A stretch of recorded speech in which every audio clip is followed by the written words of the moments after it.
ісламская дзяржава. Назву гэтай неіснуючай у рэальнасці дзяржавы можна сёння пачуць, напэўна, найчасцей за іншае. У тым ліку тут, у Брусэлі, мы размаўляем з дэпутатам Еўрапарламенту ад партыі незалежнасці Вялікай Брытаніі, мусульманінам Амджэдам Башырам. Спадар Башыр, ці ўсведамляюць, на вашу думку, сёння ў еўрапейскім звязе небяспеку, якую нясе ісламская дзяржава? I don't think they do. I think they've got the threat, they've underestimated the threat, and for far too long they have thought that one way was to tackle this was to prevent people from going abroad. I think it needs more than that. I think it needs to tackle the reasons behind it. In my view, nothing justifies these terrorist attacks. These terrorist attacks are immoral, are wrong, they're criminal. But one has to find out the reasons behind it and tackle those reasons. А якія гэтыя прычыны, якія вы ўзгадалі, што і хто стаіць за гэтымі тэрарыстычнымі актамі? The reasons what people, these young individuals, mostly men and some women, carry out these attacks, they're very political. This is a global village now, minute by minute news, especially young Muslim men hear the news and they are distraught, they are frustrated. They feel that the invasions in Iraq, which were an illegal invasion, which has resulted in hundreds and thousands of deaths, they think that this was totally wrong. We were giving a justification that Saddam Hussein had weapons of mass destruction. There were none. This was a lie, and on that lie, Muslim people have suffered. In Afghanistan, there's been 14 years, in their eyes, a war of occupation. They again feel distraught. They feel that in Palestine a great injustice has been done to the Palestinians, which have been thrown out of their land, and other people have taken over their land. These are some of the justifications they give. I say once again, these are no reasons for justifying their actions. In my view, we in the West have to have policies which are well thought out, and we should interfere less in foreign affairs, especially the Middle East, especially the Muslim world.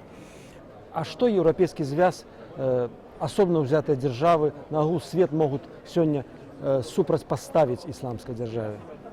In my view, what we need to do is have a proactive approach. What we need to do is engage with the youth of today and tomorrow to make them be more involved in the society. We need to be involved in the mosques. We need to interrupt when messages come across from the Middle East, from radicalized youth, already radicalized, involved in the theater of war. We should interrupt that, and we should involve all the different communities at schools, at universities, through the internet, etc., to be more positive in the society that they live in, which is the West. As you will appreciate, from Great Britain, well over 600 youth have gone across to Syria and Iraq, more than that from France, many from Germany and the Netherlands, even Sweden. This is a problem that we have in the West, and therefore we have to engage with the youth. All the nations need to do more, and the Muslim community that lives in Europe has to be far more proactive. It needs also to embrace the youth, it needs to engage the youth and get them more involved in the community that they live in, rather than despair with our foreign policy or what's happening in the Middle East. That is for statesmen to sort out, and I think that is one way of getting rid of their frustration. Вяртаючись до падзеяў недаўніх у Парыжы, зараз ужо з'яўляюцца галасы, што журналісты часопісу Шарлі Эбдо самі справакавалі тэрарыстаў на тое, што яны зрабілі, друкуючы даволі правакацыйныя карыкатуры на прарока Мухаммеда, і, як стала вядома цяпер, працягваюць друкаваць гэтыя карыкатуры, гуляючы, як мяркуюць некаторыя, на пачуццях мусульманаў. I think Charlie Hebdo's cartoonists cannot be termed as journalists. I think they were very provocative. They should have been more sensitive to the views of the Muslim faith, and it was made abundantly clear to them on many occasions that Muslims were offended by this act. Muslims have never represented or depicted the Prophet Muhammad, peace be upon him, in any way, and in a derogatory way that they've done it. It was an act of provocation. I do believe in freedom of the press, but I think there are limits. You have to be sensitive to others. In society, it may be that I choose to strip naked and run around with no clothes on, but others might find that offensive, and I could be locked up. Likewise, I think responsible journalism needs to act wisely, and this was not wise. But again, I say there is no justification for taking life of these journalists. I say that the youth living in the West should not act in any way that is to take life. Life is given by the Almighty, and in Islam it is said if you take the life of one individual, it is the equivalent to taking the life of the whole nation. So life is very precious. It's given by the Almighty God, and it's His property. It's nobody else to take, and Muslims should know that. І говорячи про політику, ці можуть європейські політики, на вашу думку, пайсці на пацяпленне зносінаў з Башаром Асадом, тим самым дапамагчы дыктатару змагацца з ісламскімі тэрарыстамі? Well, if we subscribe to the notion that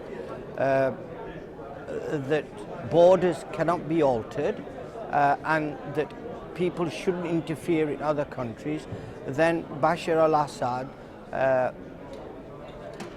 wrong that he may be in our eyes, we could be suspected, we could be made out as if we are causing an insurrection in his country. There are people that are arming opponents of Bashar al-Assad. I'm afraid there is too much interference from countries around and further afield inside Syria. I think it's a civil war. I think Syria and all the people, including Bashar al-Assad, need to find a way forward. What has happened there is a catastrophe. Millions of people are homeless within that country and outside. I understand Lebanon has been the biggest receiver of these refugees, then Jordan, then Turkey. It's a great source of destabilization, and the Middle East is already a tinderbox, and we should interfere less. We should be engaged in trying to bring the parties together to come to a compromise and work the way forward, and less interference from outside as possible. Пасля тэрактаў у Францыі, напрыклад, у Нямецчыне ды ў Бельгіі былі зроблены новыя захады бяспекі, арыштаваныя тэрарысты. Якія дадатковыя меры бяспекі мусяць быць прынятыя ў найбліжэйшым будучыні ў Еўропе? I think it needs engagement with the Muslim youth. It needs involvement with them to try and get them involved in the greater society. I think that we are a society that believes in freedom of association, freedom to protest, freedom to move about. So I'd like to hold those values of democracy and right of freedom of speech and movement. There may be, because we're living in times of threat and danger, there may be a need for the state to monitor people who pose a threat to us. So provided the correct authorization is obtained by magistrates, etc., then there is room for monitoring and preventing further acts of terror, although I would not allow greater transgression in the areas of freedom. So I would want measures to look at these threats, to monitor the threats, but also allow us to have the freedom in society. Дякую за гутарку. Сёння з намі быў дэпутат Еўрапейскага парламенту ад Вялікай Брытаніі Амджэд Башыр.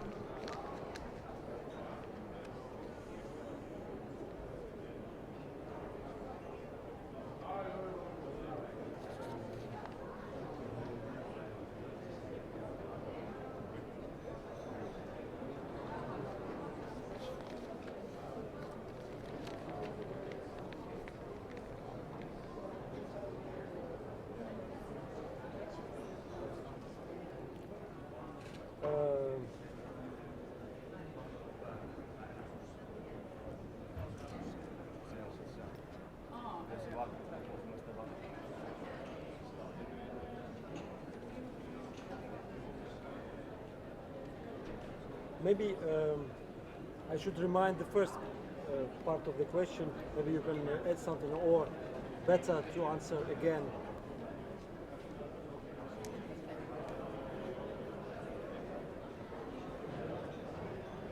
Getting back to politics, according to you, can European politicians go to the warming of relation with Bashar Assad? What is, according to you, people in the European Union, but you said me that you are more British than Pakistani now. What do you think? Islam, terrorism, and tell me about you came to Great Britain which year and what? I came to Great Britain in 1960. I was 8 years old. I wasn't able to speak a word of English. I had to learn the language, then do well at school. I did that. The school was very good. It was a small school. The classrooms were small. The teachers were dedicated and committed to provide a good education. I said to my children that I wanted to do something which I always believed in, and get involved in politics, and I'm now an MEP, political party.